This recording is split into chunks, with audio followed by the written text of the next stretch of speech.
Yeah, hello. Good morning, everyone. This is Dilshad Nisar, Faculty of Academy of APSC. And in this particular lecture, we are going to read Russell, Bertrand Russell. But Russell को शुरू करने से पहले ना हम लोग मूर की criticism देख लेते हैं। पिछले क्लास में मूर की क्रिटिसिज्म रह गई थी, है ना? तो आज पूरी कंप्लीट हो जाएगी। और सी सबसे पहला जो मूर की क्रिटिसिज्म है ना, वो ये है कि मूर ने क्या करा? मूर ने करा, सॉरी,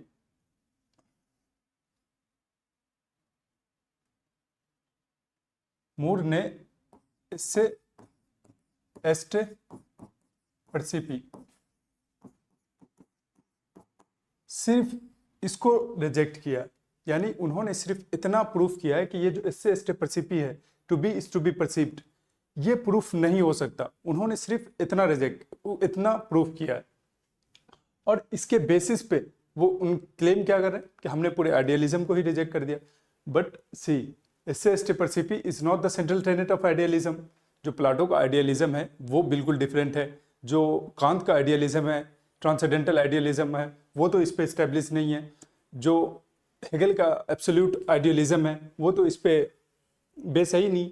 अब ये क्या, मूर क्या कर रहा है? मूर ने सिर्फ और सिर्फ इसको रिजेक्ट करा। लॉजिकल एनालिसिस किसका था? एस्से एस्टे परसिपी। हम लोगों ने देखा इसके अल्टरनेट मीनिंग हम लोगों ने किसके निकाला था? एस्से एस्टे परसिपी के ही। और वो ये क्लेम करने लगे कि हमने पूरी आइडियलिज्म को रिजेक्ट कर दिया, जबकि ये बिल्कुल नॉनसेंस बात है, बिल्कुल फॉल्स बात है। पहला तो ये है। ओके, दूसरा चीज क्या है कि उन्होंने क्या करा कि भाई, क्योंकि याद करें प्रीवियस लेक्चर को हमने क्या एस्टेब्लिश किया था कि क्योंकि आइडियलिज्म जो है वो प्रूफ नहीं हो सकता, इसीलिए जो आइडियलिज्म है वो क्या है? फॉल्स है, बिल्कुल खोखली है। ओके, तो फिर इसी तरह से रियलिज्म को आप कैसे प्रूफ करोगे? मतलब ये कि मान लो कि अभी आप अपने रूम से बाहर हो और आपके रूम में जितनी भी सामान थी, चीजें हैं, वो एग्जिस्ट कर रहा है। ये आप कैसे प्रूफ करोगे? आप ये भी तो प्रूफ नहीं कर सकते ना। कैसे? ये मान लो कि अभी आप अपने रूम से बाहर हो, तो आप ये कैसे प्रूफ करोगे कि आपके रूम में जो सामान है वो एग्जिस्ट कर रहा है? नहीं कर सकते आप। कैसे? क्योंकि आप अपने चेतना से बाहर तो नहीं निकल सकते।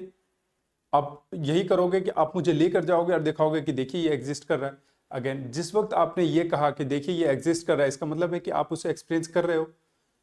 To be is to be perceived.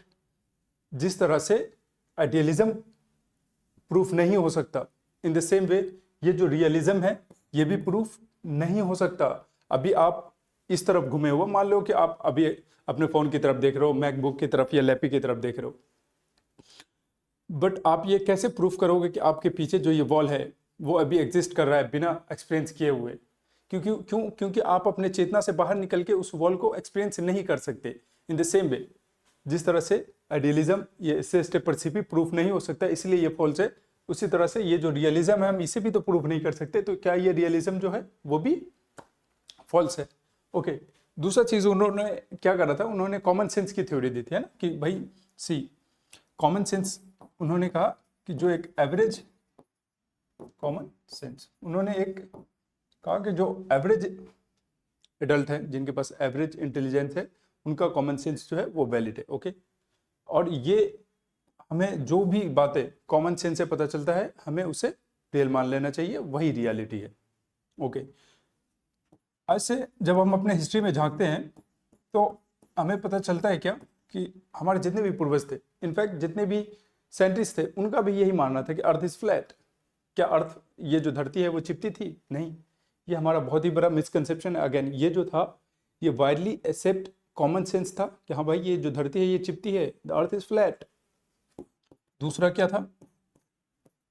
दूसरा था जियोसेंट्रिक।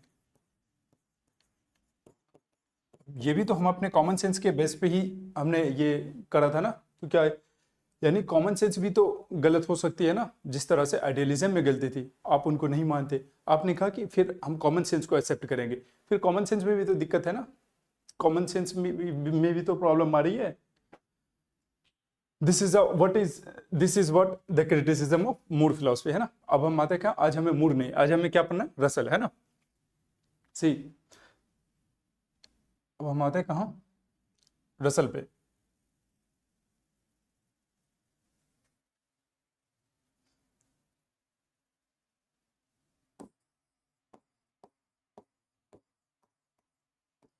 रसल रसल 20वीं सेंचुरी के सबसे प्रभावशाली फिलोसफर में से एक है। ये भी ऑफ कोर्स मूर की तरह एक एनालिटिक फिलोसफर है। ये भी लैंग्वेज को एनालाइज करने का काम करते हैं, बट इन्होंने ना बहुत सारी philosophy the. In fact he was a great mathematician. आपने नाम सुना होगा प्रिंसिपिया मैथमेटिका का नाम इन्हें नहीं लिखा, रसल ने ही लिखा। प्रिंसिपिया मैथमेटिका जो मॉडर्न अलजेब्रा का बेस है, आधार है, वो बुक इन्होंने ही लिखा। He was very much influenced by science. ये क्या चाहते थे, सी इनका मेन अगर से हम ऑब्जेक्टिव देख लें कि ये अचीव क्या करना चाहते हैं, तो हमें इनकी पूरी फिलॉसफी समझ में आने लगेगी। इनका हमें दो ही चीज़ पढ़ना है। पहला क्या, सी हम ये देख लेते हैं कि इनका जो हमें पढ़ना है वो क्या है। हमें पढ़ना है इनका एक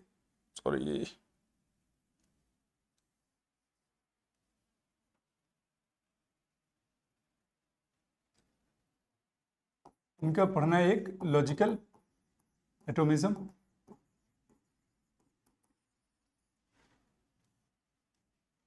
और दूसरा पढ़ना है इनका थ्योरी ऑफ डिस्क्रिप्शन।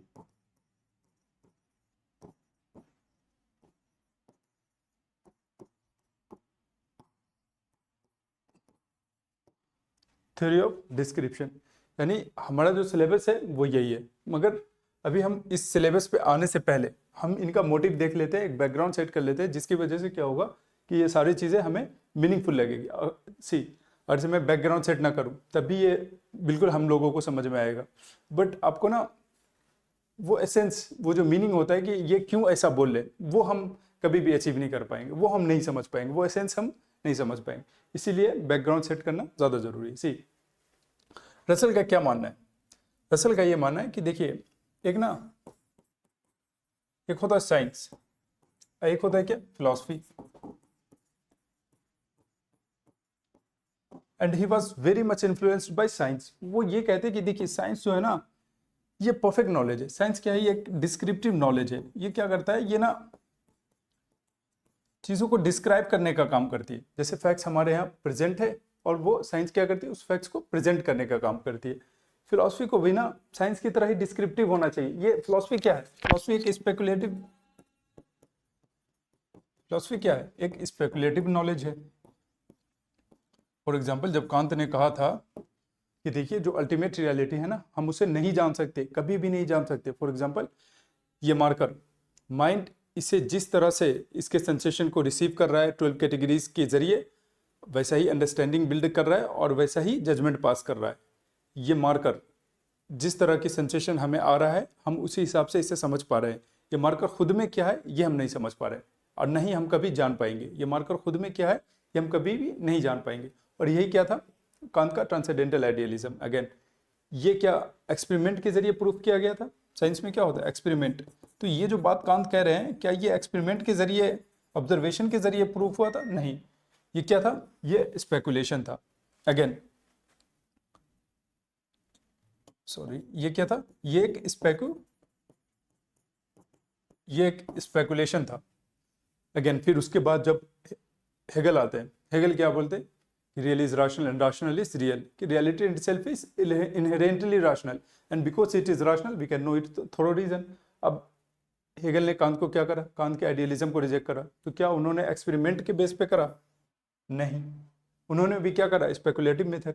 यानी ये कह रहे हैं कि जब तक ये फिलॉसफी है ना, जब तक हम लोग स्पेकुलेटिव मेटाफिजिक्स को एंटरटेन करते रहेंगे तब तक इस तरह की बात जो है वो बनती रहेगी, इस तरह की प्रॉब्लम आती रहेगी। तो क्यों ना हम फिलॉसफी को साइंस की तरह स्पेकुलेटिव डिस्क्रिप्टिव साइंस बना दे, फिलॉसफी को भी ये इस तरह से रिगोरस साइंस बना दे, जहां फिलॉसफी क्या करे, फैक्ट्स को डिस्क्राइब करने का काम करे, फैक्ट्स को बताने का काम करे। इससे क्या होगा कि इसमें लॉजिकल प्रिसीजन आ जाएगा, लॉजिकल प्रिसीजन आ जाएगा, इसमें क्या आ जाएगा, क्लैरिटी आ जाएगी। फिर इसमें कोई भी मिसकंसेप्शन नहीं रहेगा। जिस तरह से साइंस क्या करती है, साइंस जब ये बोलती है प्लांट गिव अस ऑक्सीजन, तो अब ये जो फैक्ट है प्लांट गिव्स ऑक्सीजन, ये क्या, ये प्रेजेंट है। साइंस क्या करी, उसे एक्सप्लेन करने का, डिस्क्राइब करने का काम करी। इन द सेम वे ये चाहती है कि जो रियलिटी है, जो वर्ल्ड है, वो तो एग्जिस्ट कर ही रहा है। अब फिलॉसफी क्या करे, उस फैक्ट्स को बताने का काम करे। नाउ अब अगर से फिलॉसफी, रसल के हिसाब से फिलॉसफी को साइंस की तरह बनना पड़ेगा और फिलॉसफी का ये काम है कि वो हमें फैक्ट्स बताए, इसका मतलब है कि वो जो एक्सप्लेनेशन देंगे इस रियलिटी की, इस वर्ल्ड की, वो फैक्ट्स के जरिए से देंगे। फैक्ट्स होगा तभी तो वो कोई जब तक फैक्ट्स होगा नहीं तो फिलॉसफी फैक्ट्स को बताएगा कैसे। तो इसीलिए इनकी फिलॉसफी में हम फैक्ट्स पर, एटम पर काफी काफी एम्फेसाइज करेंगे, है ना। ठीक, इस चीज के लिए ये फिलॉसफी को साइंस बनाने के लिए वो देंगे क्या,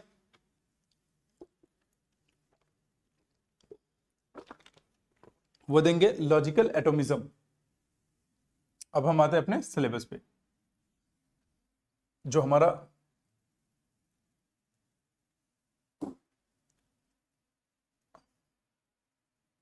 टॉपिक है वो क्या है, लॉजिकल एटोमिज्म।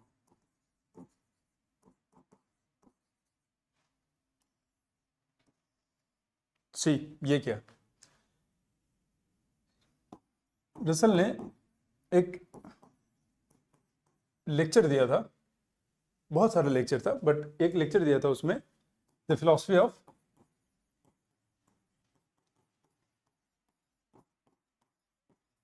लॉजिकल एटोमिज्म।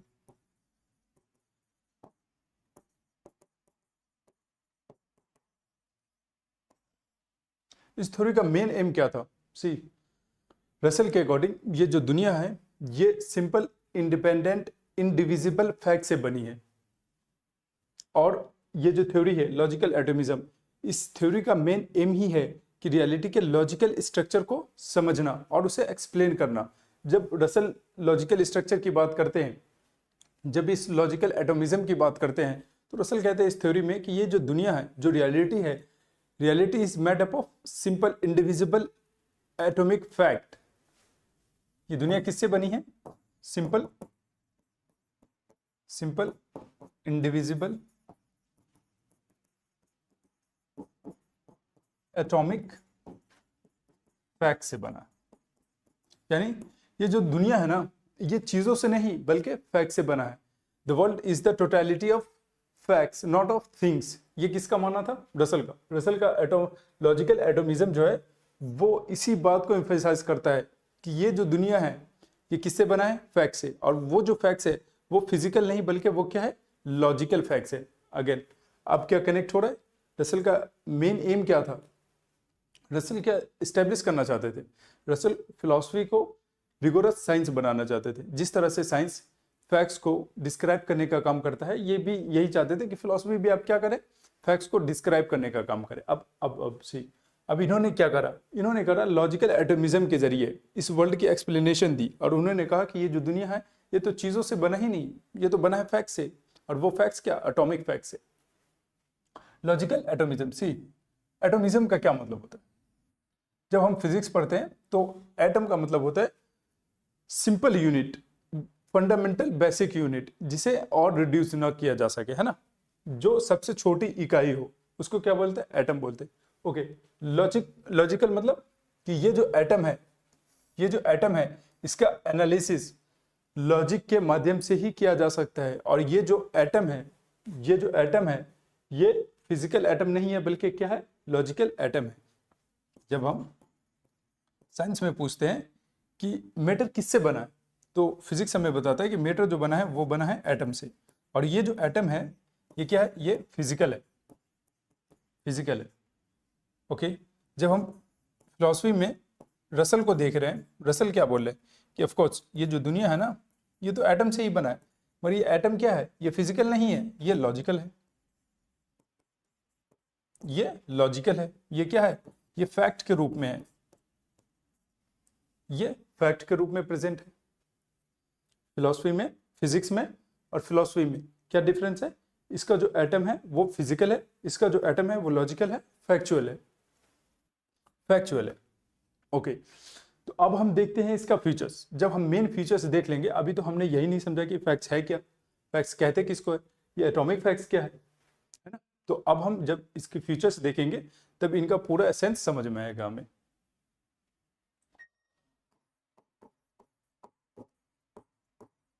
फीचर्स, सी, सबसे पहला फीचर्स है ना ये है कि रसल कहते हैं the world is consist of facts not of things. ये जो दुनिया है ना, ये बनी है किससे? फैक्ट से, चीजों से नहीं। यानी the world is the totality of facts not of things. Now the question is कि ये फैक्ट्स क्या है। अगर से हम इसे समझ गए तो फिर हम समझ जाएंगे कि ऑफ कोर्स ये किस चीज के बारे में बात कर रहे हैं। फॉर एग्जाम्पल, ये राम चेयर, क्या ये फैक्ट है? राम फैक्ट है? चेयर फैक्ट है? नहीं, ये एक कन्वीनियंट नेम है जो हमने अपने आसानी के लिए दिया है। फॉर एग्जाम्पल चेयर, चेयर क्या है? चेयर एक नेम है जो हमने अपने आसानी के लिए दिया है कि बार बार उसकी सारी डिस्क्रिप्शन कौन देगा, तो इसलिए हमने एक इजी सिंपल नेम दे दिया कि अब हम इसे इससे डिनोट करेंगे। सी, राम इज टॉल, ये एक फैक्ट है। राम इज टॉल, ये एक फैक्ट है। राम अकेला एक फैक्ट नहीं है। चेयर इज ब्राउन, ये एक फैक्ट है। चेयर अकेला एक फैक्ट नहीं है। चेयर ये प्रॉपर नेम है, प्रॉपर नाउन है, यानी ये एक कन्वीनियंट नेम है जो हमने अपने आसानी के लिए दिया। रियलिटी जो बनी है वो इसी तरह के फैक्ट से बनी है। जब बहुत सारे इस तरह के फैक्ट्स जब हम जोड़ देते हैं तो एक कॉम्प्लेक्स फैक्ट्स बनता है। और वो कॉम्प्लेक्स फैक्ट्स क्या होता है? एक ऑब्जेक्ट। फॉर एग्जांपल ये जो है, ये एक कॉम्प्लेक्स फैक्ट्स है, इसके अंदर बहुत सारे फैक्ट्स प्रेजेंट है। For example, it is black, okay, it is solid, it has shape, it has size. ये सारी क्या है? ये सारी एटॉमिक फैक्ट है जिससे मिलकर क्या बना है? एक कॉम्प्लेक्स फैक्ट बना है। तो ये जो हम पर्टिकुलर किसी चीज का नाम लेते हैं, किसी भी चीज का, फॉर एग्जांपल वाटर बोतल, वो क्या है? ये एक कन्वीनियंट नेम है, ये कोई फैक्ट नहीं है। बोतल इज सॉलिड, ये एक फैक्ट है। जब हम उसके बारे में कुछ डिस्क्रिप्शन देंगे तो वो फैक्ट होगा। किसी भी वस्तु का नाम जो है वो फैक्ट नहीं है। आएंगे अभी हम थ्योरी ऑफ डिस्क्रिप्शन पर। दरअसल वहां कहते हैं कि जब हम किसी भी नाम को डिस्क्रिप्शन समझ लेते हैं तो वहीं से फिलोसफिकल प्रॉब्लम शुरू होता है। ये हम इस्टेब्लिश भी करेंगे ये प्रॉब्लम कैसे शुरू होता है ना। अभी हम ये समझ गए कि फैक्ट क्या है। राम इज टॉल, ये एक फैक्ट है। राम अकेला एक फैक्ट नहीं है। ओके, इसका दूसरा फीचर्स क्या है? सी, हमने क्या करा कि ये जो वर्ल्ड है, world is made up of atomic fact, है ना। तो हम तो अभी ये देख ले कि एटॉमिक फैक्ट है क्या। एटॉमिक फैक्ट है क्या? सही, एटॉमिक फैक्ट का मतलब क्या होता है कि ऐसा फैक्ट जिसको फर्दर रिड्यूस ना किया जा सकता हो, जिसका कोई और मीनिंग ना निकाला जा सकता हो। इसमें क्या होता है कि इसमें एक या एक से ज्यादा, है ना, एक या एक से ज्यादा इंडिविजुअल हो सकते हैं, बट इसमें जो रिलेशन होगा ना वो एक ही होगा। इसमें जो रिलेशन होगा वो एक ही होगा। इंडिविजुअल एक या एक से ज्यादा हो सकते हैं, मगर इसमें जो रिलेशन होगा वो एक ही होगा। और ऐसा फैक्ट जिसका कोई दूसरा मीनिंग ना निकल सकता हो, जिसको फर्दर रिड्यूस ना किया जा सकता हो। कैसे? फॉर एग्जाम्पल, जब व्हेन वी से दैट, थोड़ा सा और वो कर लेते हैं, when we say that this is red, अब ये क्या है? ये एक एटॉमिक फैक्ट है, इसका कोई और मीनिंग नहीं निकल सकता। अगेन ये क्या है? दिस एक पर्टिकुलर है, ये एक इसकी क्वालिटी है, एक रिलेशन है। दिस इज रेड, है ना। फिर A is to the left of B. अब ए और बी ये क्या है? ये एक इंडिविजुअल है। लेफ्ट क्या है? ये इन दोनों के बीच का एक रिलेशन है। अब इसको आप फर्दर रिड्यूस करो, नहीं कर सकते, ये सबसे छोटा फैक्ट है। तो ये क्या है? ये एटॉमिक फैक्ट है ना। यानी ऐसा फैक्ट जिसका कोई और मतलब ना निकलता हो और उसको फर्दर रिड्यूस ना किया जा सकता, उसको फर्दर एनालाइज ना किया जा सकता हो, और उसमें एक ही रिलेशन हो, है ना। इंडिविजुअल कुछ भी हो सकता है बट रिलेशन एक ही होगा, उसको क्या बोलते हैं? Atomic fact. और ये जो दुनिया बनी है वो इसी तरह के फैक्ट से मिलकर बनी है। दुनिया जो है वो फिजिकल चीजों से नहीं बनी है, इस तरह के फैक्ट से बनी है। रियलिटी जो है वो किससे बनी है? फैक्ट से। Now atomic facts. फिर इस चीज को मिरर करने के लिए हमें एक लैंग्वेज भी तो चाहिए ना, तो इसी को तो बोलते हैं एटॉमिक प्रोपोजिशन। एटॉमिक प्रोपोजिशन क्या है? Atomic proposition mirrors atomic fact. For example हमने कहा कि फ्लावर इज रेड, ये क्या है? फ्लावर इज रेड, ये क्या है? ये एक फैक्ट है ना, ये एक फैक्ट है, एटॉमिक फैक्ट है, फ्लावर इज रेड, ये एटॉमिक फैक्ट है। अब लॉजिकल, अब ये एटॉमिक प्रोपोजिशन क्या करेगा? फ्लावर इज रेड, ये फैक्ट तो प्रेजेंट है ना इस यूनिवर्स में, ये फैक्ट जो फ्लावर इज रेड, ये फैक्ट प्रेजेंट है। एटॉमिक प्रोपोजिशन क्या करे? Mirrors atomic fact. भाई जिस तरह की फैक्ट होंगी प्रोपोजिशन उसी तरह से एज इट इज उसे डिस्क्राइब करने का काम करेगा। ये फैक्ट प्रेजेंट था, लॉजिकल एटॉमिक प्रोपोजिशन क्या कर रही? इसे बताने का काम करे, यानी atomic proposition mirrors atomic fact, है ना। फिर अगेन इसको थोड़ा सा और बड़ा बनाने के लिए मैं ये कह सकता हूं कि फिर एटॉमिक सी, अब एटॉमिक फैक्ट क्या है? जिसका मतलब जिसको फर्दर रिड्यूस ना किया जा सकता हो। जब बहुत सारे एटॉमिक फैक्ट्स को हम जोड़ दें तो वो क्या बनता है? वो बनता है complex fact. Atomic facts, atomic proposition हम लोग देख चुके हैं। कॉम्प्लेक्स फैक्ट्स एंड प्रोपोजिशन, जिस तरह से एटॉमिक फैक्ट्स को मिरर कर रहा था क्या एटॉमिक प्रोपोजिशन, उसी तरह से कॉम्प्लेक्स फैक्ट्स को कौन मिरर करेगा? Complex proposition. For example when we say that Ram is tall and Shyam is short. अब ये क्या है?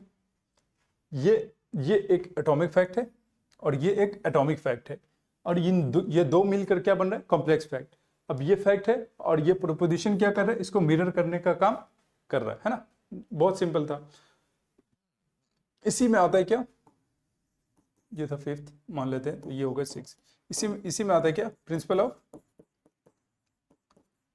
Principle of logical analysis.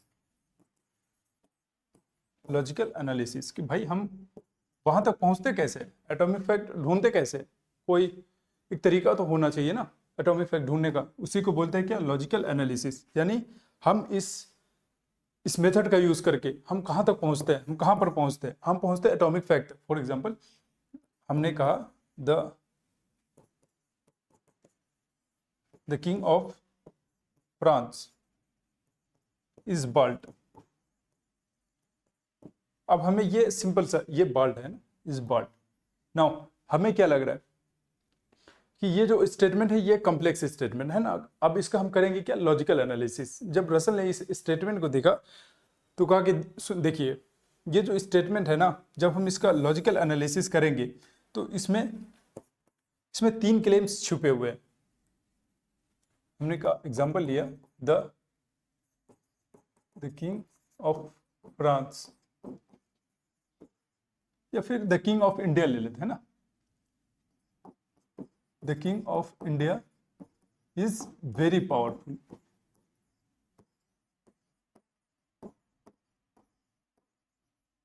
Is very powerful. Now ये कॉम्प्लेक्स स्टेटमेंट है ना। अब इसका लॉजिकल एनालिसिस करते हैं। दरअसल दिखाते हैं कि सी ये जो स्टेटमेंट है ना, असल में इसमें तीन अलग अलग क्लेम्स छुपे हुए हैं। यानी ये एक तीन क्लेम्स का एक लॉजिकल कॉम्बिनेशन है। कैसे? पहला इसका लॉजिकल एनालिसिस करते हैं कि क्या कि भाई कोई एक इंडिया का किंग है ना। There is a king of India. ये क्या हो गया? एग्जिस्टेंशियल क्लेम है। ये एग्जिस्टेंशियल क्लेम हो गया कि भाई कोई इंडिया का कोई एक किंग है। ओके। दूसरा क्या है? दूसरा है कि भाई ओनली वन, कोई एक ही किंग है, ओनली वन किंग। ये क्या हो गया? यूनिकनेस। ओके। और जो भी किंग है ना, ये जो भी किंग है वो क्या है? वो बहुत ही क्या है? पावरफुल। ये क्या हो गया? ये हो गया प्रेडिकेशन। प्रीडिकेशन। नाउ सी, जब हम लॉजिकल एनालिसिस कर रहे हैं तो हम कहाँ पहुंच रहे हैं? उसके लॉजिकल एटम तक। लॉजिकल एनालिसिस के जरिए ही लॉजिकल एटम तक पहुंच रहे हैं। रसल का ये कहना था कि लॉजिकल एनालिसिस वो मेथड है जिससे कि हम कॉम्प्लेक्स स्टेटमेंट को तोड़ तोड़ कर उसका लॉजिकल एटम को ढूंढते हैं, उसके बेसिक और सिंपल एटम को ढूंढते हैं, उसके बेसिक फैक्ट्स को, सिंपल फैक्ट्स को ढूंढते हैं। उसे क्या बोलते हैं? Logical analysis. यानी हम लॉजिकल एनालिसिस के जरिए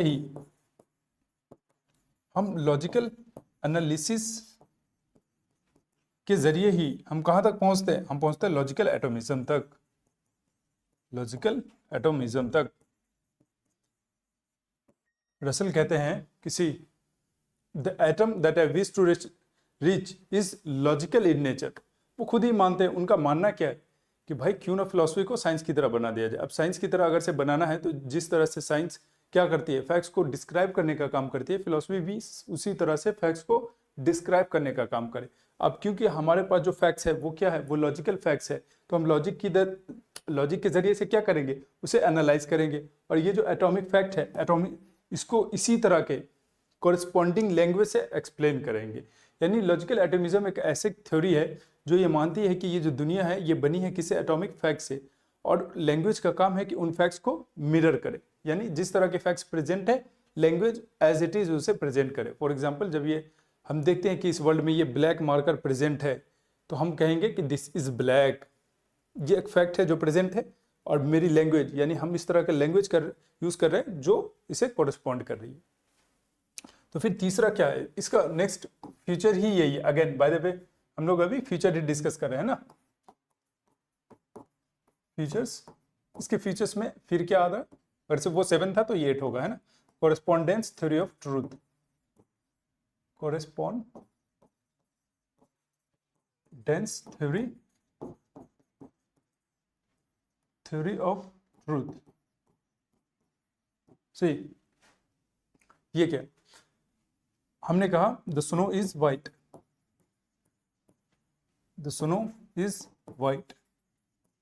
अब ये स्टेटमेंट ट्रू, ये जो स्टेटमेंट है ये ट्रू तभी होगा जब सच में रियलिटी में स्नो जो है वो वाइट हो।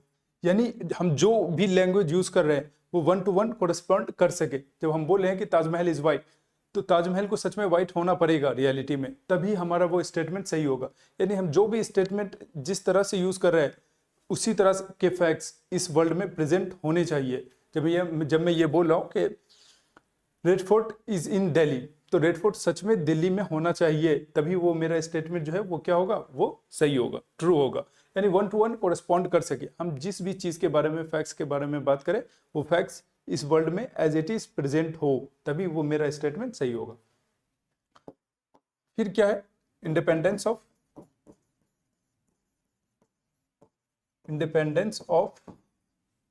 फैक्ट्स। मतलब ये कि एक फैक्ट की ट्रूथ या फॉल्सिटी दूसरे फैक्ट्स के ट्रूथ या फॉल्सिटी पे डिपेंड नहीं करता। मतलब ये कि मान लेते हैं एक फैक्ट है दिल्ली इज क्राउडेड, एंड दूसरा एग्जांपल लेते हैं कि Delhi is the capital of India.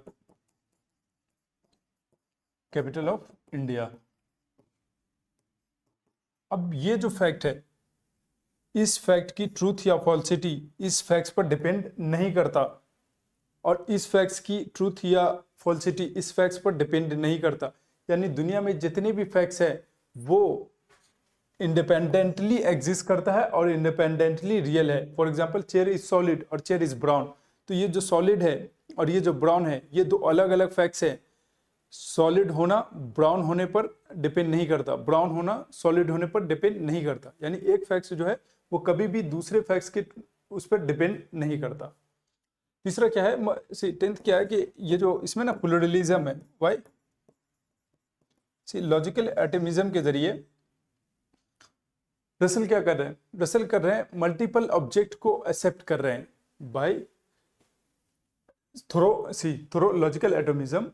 Russell accept multiplicity of objects, independent objects, वो ये तो नहीं कह रहा है ना कि कोई एक ही आइडिया है वही रियल है, ये जो ऑब्जेक्ट है ये तो अनरियल है, वो इस तरह की बात ही नहीं कर रहे। वो कह रहे हैं कि ये जो वर्ल्ड है, इस वर्ल्ड में जितनी भी चीज़ें एग्जिस्ट कर रही है, ऑफकोर्स वो सब रियल है, मगर उसका एक्सप्लेनेशन हम कैसे करेंगे? फैक्ट्स के जरिए। क्यों? क्योंकि ये जो दुनिया बनी है वो फैक्ट से ही बनी है, और वो जो फैक्ट्स है वो क्या है? वो फिजिकल फैक्ट्स नहीं है बल्कि लॉजिकल फैक्ट्स है। सिर्फ फिजिकल फैक्ट्स है, उनको दिक्कत क्या था कि मान लेते हैं कि ये जो, ठीक है थोड़ी देर के लिए हम फिजिक्स की बात मान लेते हैं कि ये जो मैटर है ये एटम से बना है, और ये जो एटम है ये है क्या? फिजिकल। तो अब इस फिजिकल एटम में दिक्कत ये है कि मान लेते हैं ये एक एटम है, और हम इसको क्या कर सकते हैं? 1/2 एटम लिख सकते हैं, इसको 1/3 एटम लिख सकते हैं, इसको 1/4 एटम लिख सकते हैं। तो फिर जब हम ये बोलेंगे कि ठीक है रियलिटी का पार्ट कौन सा वाला पार्ट है, ये वाला है या ये वाला है या ये वाला है, और हमने कहा ये क्या था कि एटम उसको बोलते हैं जिसको फर्दर रिड्यूस ना किया जा सके, बट ऑफ कोर्स इसको तो रिड्यूस कर पा रहे हैं, मगर फैक्ट वो जो फिजिकल जो लॉजिकल फैक्ट है, लॉजिकल फैक्ट जैसे कि this is red, this is red, तो अब इसको फर्दर रिड्यूस कीजिए, इसमें से दिस हटा दीजिए, इज रेड, तो अब ये क्या मीनिंग चेंज हो गया? इज रेड क्या भाई, क्या रेड है, क्या लाल है? जब तक हम इसमें दिस नहीं लगाएंगे वो कंप्लीट नहीं, रेड हटा दे, ये सेंटेंस ही दिस इज कोई सेंटेंस ही नहीं है, यानी ये एक ऐसा सेंटेंस है जिसको फर्दर रिड्यूस किया ही नहीं जा सकता। इसीलिए ये यही जो है ये क्या है? ये एक एटॉमिक फैक्ट है, और दुनिया जो बनी है वो इसी तरह के एटॉमिक फैक्ट से बनी है। The world is composed of atomic facts mirrored bye atomic language. और फिलॉसफी का काम क्या है? फिलॉसफी का काम है कि वो इस फैक्ट्स को एनालाइज करे और लोग ये उसी सेम लैंग्वेज में बताए, है ना। नाउ हमने देखा क्या? लॉजिकल एटोमिज्म। अब हम देखते हैं क्या? Theory of description. हमें दो ही चीज पढ़ना ही था इनका, theory of description, theory of description. ठीक, अगर मैं आपसे ये कहूं the present king of France is bird, तो बताइए फ्रांस का किंग कौन है? इनफैक्ट फ्रांस का कोई किंग है ही नहीं। तो फिर प्रॉब्लम ये होता है कि क्या हम जो किसी ऐसे एंटिटी के बारे में बात करें जो कि नॉन एग्जिस्टेंट है, तो फिर हमारा स्टेटमेंट जो है वो ट्रू कैसे हो सकता है? क्या इसका मतलब है कि जो नॉन एग्जिस्टेंट एंटिटी है उसका भी किसी न किसी फॉर्म में कोई एग्जिस्टेंस है? इसी का सॉल्यूशन देते हैं कहाँ रसल देते हैं इसका सॉल्यूशन थ्योरी ऑफ डिस्क्रिप्शन के जरिए। हमने सवाल क्या उठाया? हमने सवाल ये उठाया कि द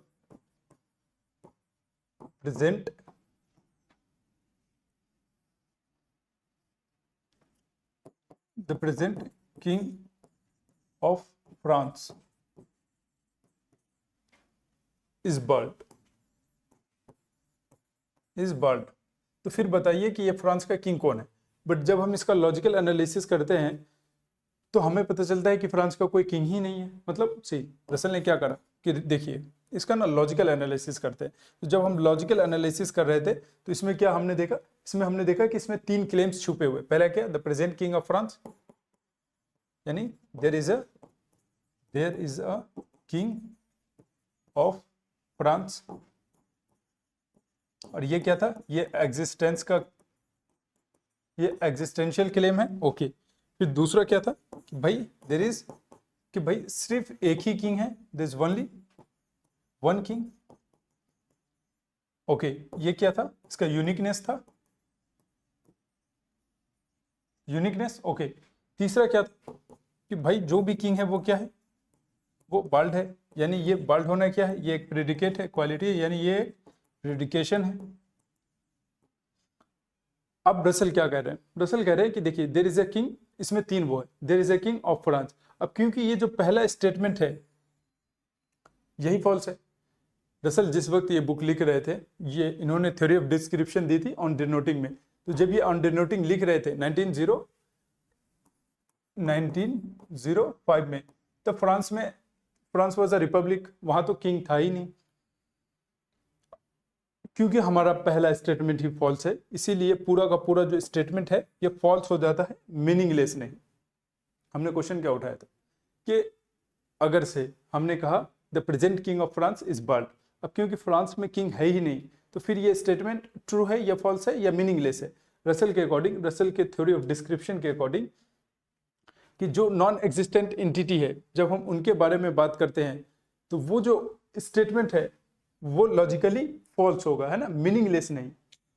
कैसे कैसे कैसे सही, यहां पर ये क्या कह रहे हैं कि there is a king of France, ये ग्रामेटिकली तो सही है ना, बट जब हम इसका लॉजिकल एनालिसिस करते हैं तब हमें पता चलता है कि भाई ये तो ऐसी बातें कर रहे हैं जो एग्जिस्ट ही नहीं करता। फ्रांस वाज अ रिपब्लिक इन 1905, और ये क्या बात कर रहे हैं, ये बात कर रहे हैं किंग की। तो यानी ये जो स्टेटमेंट है, ये पूरा स्टेटमेंट फॉल्स होता है, मीनिंगलेस नहीं। फिलॉसफी में एक सवाल था कि अगर से हम किसी ऐसे एंटिटी के बारे में बात करें जो कि नॉन एग्जिस्टेंट है, तो वो स्टेटमेंट ट्रू कैसे हो सकता है? क्या इसका मतलब है कि जो नॉन एग्जिस्टेंट एंटिटी है उसका किसी न किसी फॉर्म में एग्जिस्टेंस है? रसल ने कहा कि देखिए, ये क्या है, ये जो the present king of France, ये क्या है? ये एक डिस्क्रिप्शन है, ये कोई नेम नहीं है।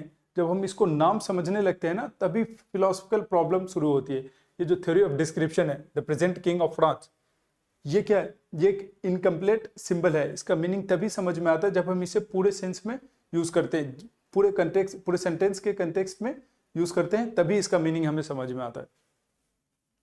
मतलब अगर से हम इसे एक प्रॉपर नेम समझ ले, the present king of France is bird, तो फिर तो इसका ये क्या होगा? तब ये मीनिंगलेस होगा। मगर क्योंकि ये क्या है, ये एक सेंटेंस है, ये एक डिस्क्रिप्शन है। The present king of France is bird, ये क्या है? ये एक डिस्क्रिप्शन है। और ये डिस्क्रिप्शन कैसा है? Definite description. डिस्क्रिप्शन जो होता है ना,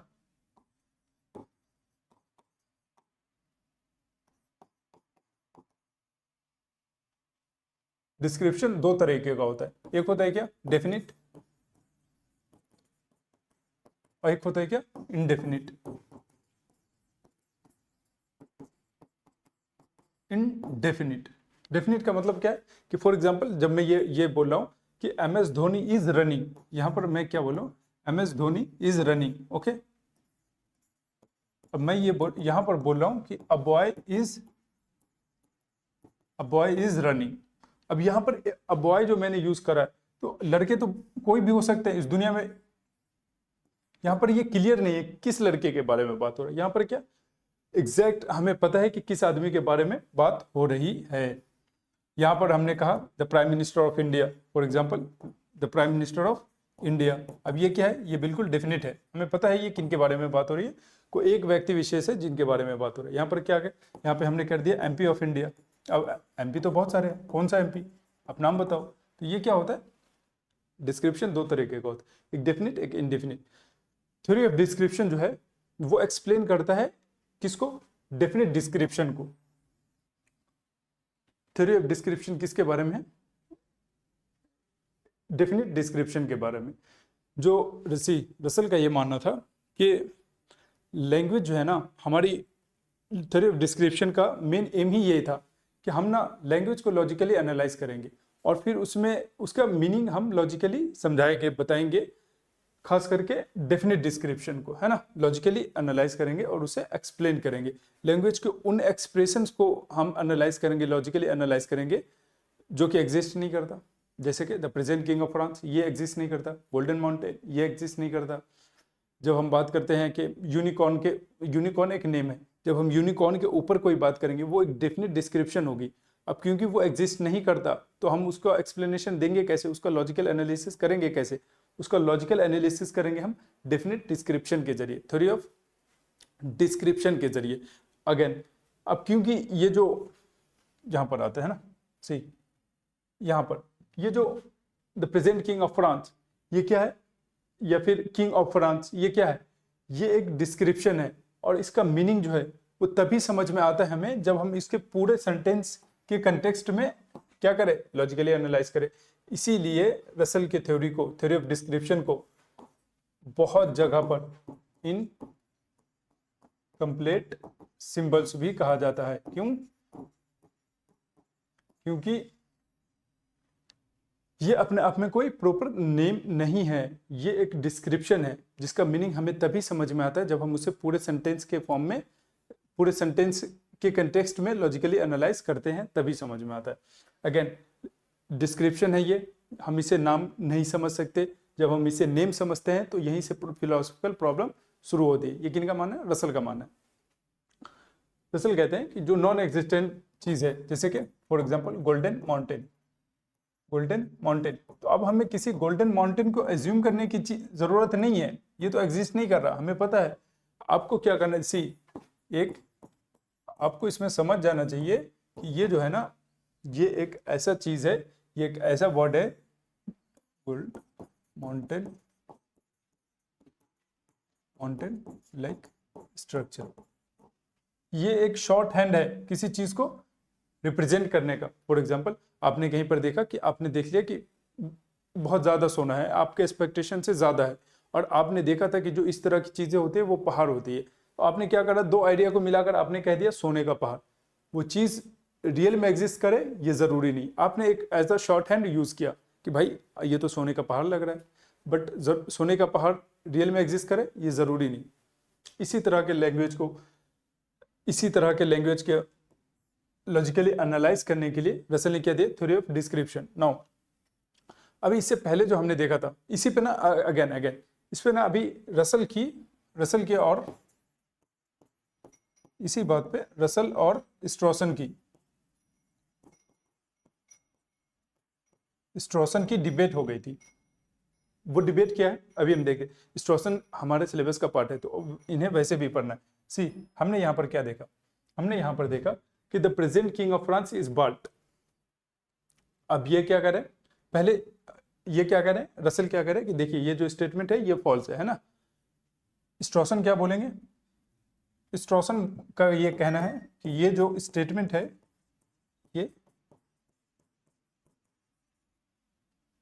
ये है प्री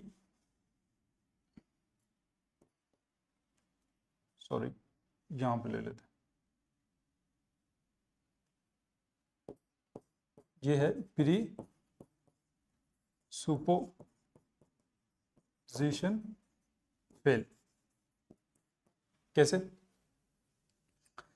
इनका ये मानना है, स्ट्रॉसन का ये मानना है कि ये जो रसल है ना, ये पहले मानकर ही चल रहा है कि फ्रांस का कोई किंग है, इसीलिए इस तरह की प्रॉब्लम हो रही है। अब रसल क्या कर रहा है, रसल इस चीज को डिफेंड करने के लिए रसल क्या करे कि हमने यहाँ पर सेंटेंस लिया, हमने यहाँ पर लिया the present king of France is bird, है ना। अब इसका, अब क्योंकि ये जो स्टेटमेंट, अगर से ये स्टेटमेंट फॉल्स है, अगेन ऑफ कोर्स ये फॉल्स है ना, ये फॉल्स था, तो इसका ऑपोजिट जो है वो ट्रू होगा। लॉजिक का एक रूल्स है, हमने याद करें मूल में हमने क्या करा था, मूल में हमने दो लॉजिक के रूल्स पढ़े थे, जैसे ए इज ए, खीर खीर है, और दूसरा क्या पढ़ा था, दूसरा ए,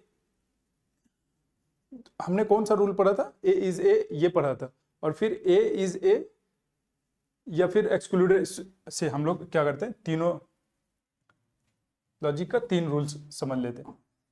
पहला लॉ है क्या, ए इज ए, कि भाई खीर खीर है, पेड़ पेड़ है ना।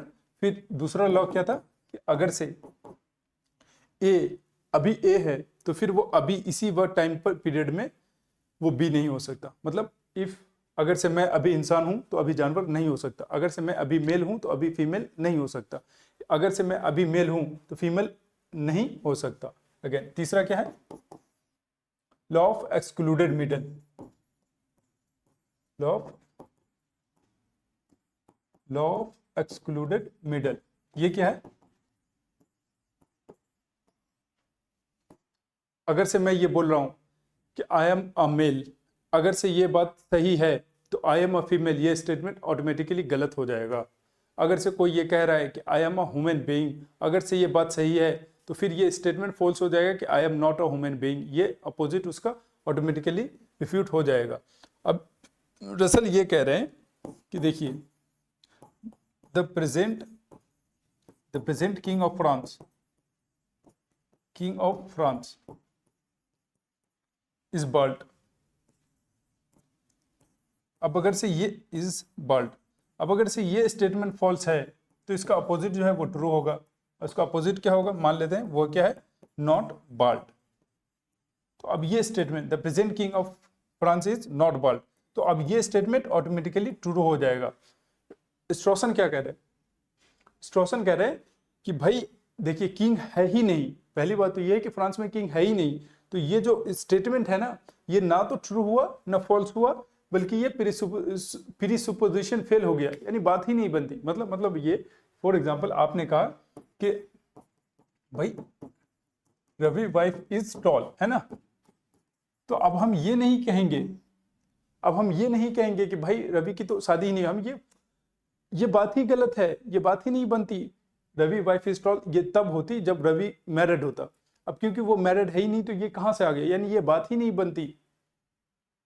अगर से यही चीज बता रहे हैं, यानी ये जो आप ना क्या कर रहे हो, स्ट्रॉसन बोल रहे रसल से कि आप क्या कर रहे हो कि आप ये मान कर चल रहे हो कि फ्रांस का कोई किंग है, यानी आप पहले से प्रीसुपोज करके चल रहे हो, प्रीसुपोजिशन फेल हो रहा है। फिर ये अब रसल फिर क्या किस तरह से काउंटर करते हैं, रसल ये कहते हैं कि भाई आप ना स्ट्रॉसन को कहते हैं कि किंग बाल्ड है और किंग बाल्ड नहीं है, इन दोनों में से किसी एक का सही होना जरूरी है, लॉ ऑफ एक्सक्लूडेड मिडल। स्ट्रॉसन क्या कर रहे हैं, स्ट्रॉसन इस रूल को वायलेट कर रहे हैं। इन दोनों में इसी बात पे डिबेट हुई थी, है ना, हालांकि दोनों एक दूसरे से काफी प्रभावित थे। रसल ने काफी स्ट्रॉसन को भी इन्फ्लुएंस किया, और स्ट्रॉसन आई डोंट नो स्ट्रॉसन इनसे इन्फ्लुएंस हुए थे या नहीं, बट स्ट्रॉसन रसल से बहुत इन्फ्लुएंस हुए थे, रसल उनसे इन्फ्लुएंस हुए या नहीं ये नहीं पता, बट रसल को स्ट्रॉसन को हमें वैसे भी पढ़ना ही है ना। बट अब तक हम जो पढ़े ना उन सबसे क्वेश्चन आ चुका है, तो आया क्वेश्चन किससे नहीं आया, क्वेश्चन आया यहां से, आई एम श्योर अब यही आएगा, द ऑथर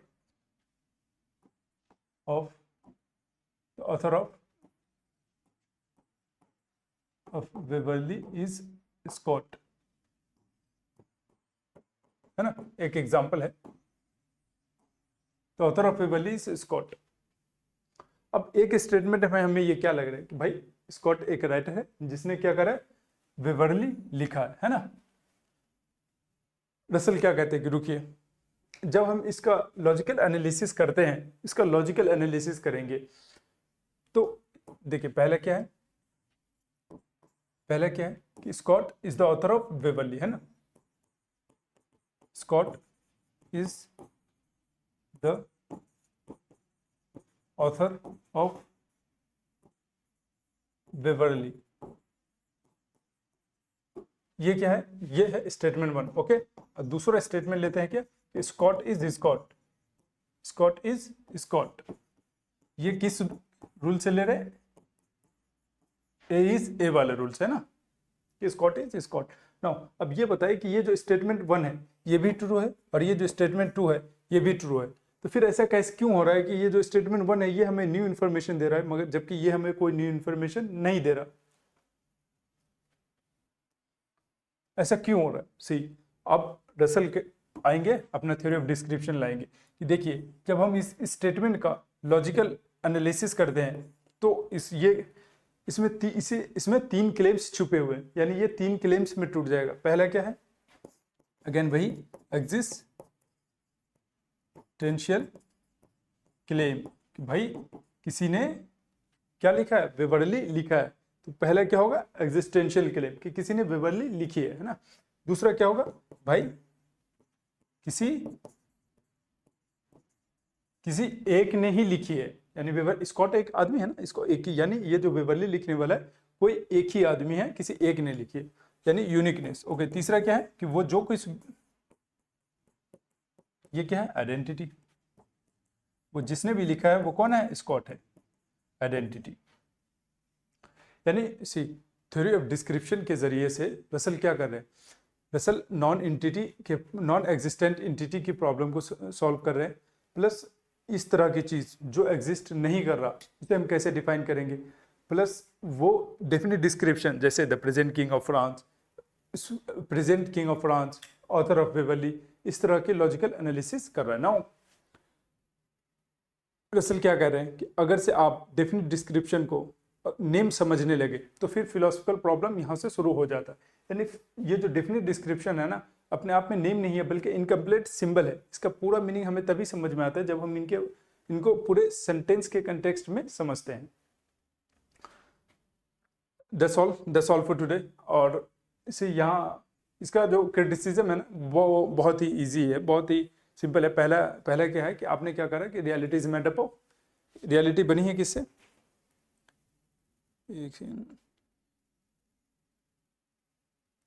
रियलिटी बनी है किससे, रियलिटी बनी है एटम से। तो ये जो लॉजिकल एटम है ना, पहला तो ये है कि ये फैक्ट ढूंढना ही बहुत मुश्किल है। इसका ना जो क्रिटिसिज्म है वो हम नेक्स्ट क्लासेस में पढ़ेंगे ना। नेक्स्ट क्लासेस में हम इनके क्रिटिसिज्म से ही फिर उसके बाद विट्जेनस्टीन को शुरू करेंगे, तो वो ज़्यादा सही रहेगा। That's all for today. से इसके बहुत सारे क्वेश्चन है, बहुत सिंपल सा क्वेश्चन है। बट एक चीज़ याद रखना, ये जो थ्योरी ऑफ डिस्क्रिप्शन हमने पढ़ा है ना, थ्योरी ऑफ डिस्क्रिप्शन में हम जा कहाँ पे रहे, थ्योरी ऑफ डिस्क्रिप्शन में हम जा कहाँ पर रहे, यानी हम इसमें जब हम लॉजिकल एनालिसिस करते हैं तो सेंटेंस को हम क्या करते हैं, एटॉमिक फॉर्म में तोड़ देते हैं। यानी हम कहीं ना कहीं थ्योरी ऑफ डिस्क्रिप्शन के जरिए लॉजिकल एटोमिज्म तक भी पहुंच सकते हैं। अगर से मैं ये कह दूं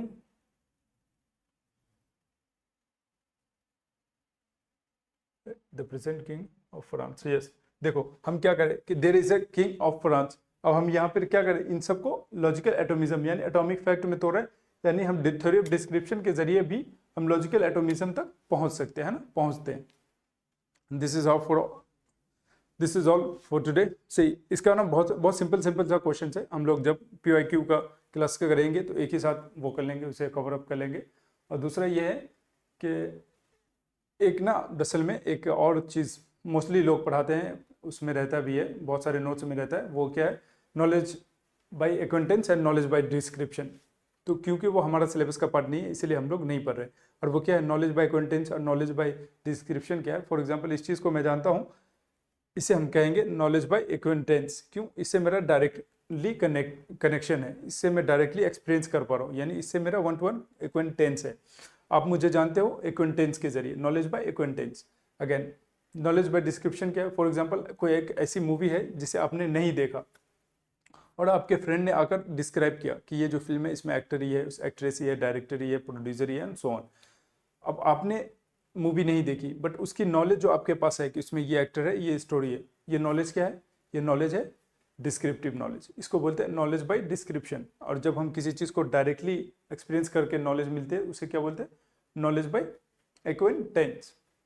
अगेन अभी कुछ दिन पहले की बात है, दो तीन दिन पहले की बात है कि मुझे ना एक लिंक शेयर किया गया था कि सर ये जो देखिए, उसमें ना एक वेल नोन फैकल्टी है, वो मैं नाम नहीं लेना चाहता, अब देखिएगा। जब वो, मैंने उनका पूरा लेक्चर नहीं देखा बट वो जब PYQ डिस्कस कर रहे थे ना, तो एक क्वेश्चन आया था न्यूट्रल मोनिज्म का। सी, रसल ने न्यूट्रल मोनिज्म की थ्योरी दी थी, रसल ने ना न्यूट्रल मोनिज्म की थ्योरी दी थी, न्यूट्रल मोनिज्म। क्योंकि ये हमारा सिलेबस का पार्ट नहीं है, UPSC है ना, कभी कभार इधर उधर चला जाता है। इसका मतलब ये नहीं कि अब ये भी पढ़ना, बिल्कुल नहीं, ये हमें नहीं पढ़ना, इसीलिए मैं नहीं पढ़ाया। न्यूट्रल मोनिज्म क्या है, रसल के अकॉर्डिंग जो अल्टीमेट रियलिटी है ना, वो न माइंड है न मैटर है, वो क्या है, न्यूट्रल है। उन्होंने एक बुक लिखा, analysis of mind, analysis of mind. उन्होंने एक बुक लिखा क्या, एनालिसिस ऑफ माइंड। इसमें ये बात करते हैं कि जो अल्टीमेट रियलिटी है वो क्या है, वो न्यूट्रल है। जब वो खुद को, अपने आप को इकट्ठा करता है थॉट के फॉर्म में, तब वो क्या बन जाता है, माइंड बन जाता है। जब वो अपने आप को इकट्ठा करता है मैटर के फॉर्म में, जब वो एक्सटेंड करने लगता है तब वो मैटर बन जाता है। यानी जो अल्टीमेट रियलिटी है जिससे ये दुनिया बनी है वो क्या है, वो न्यूट्रल है, वो ना ही तो माइंड है ना ही तो मैटर है।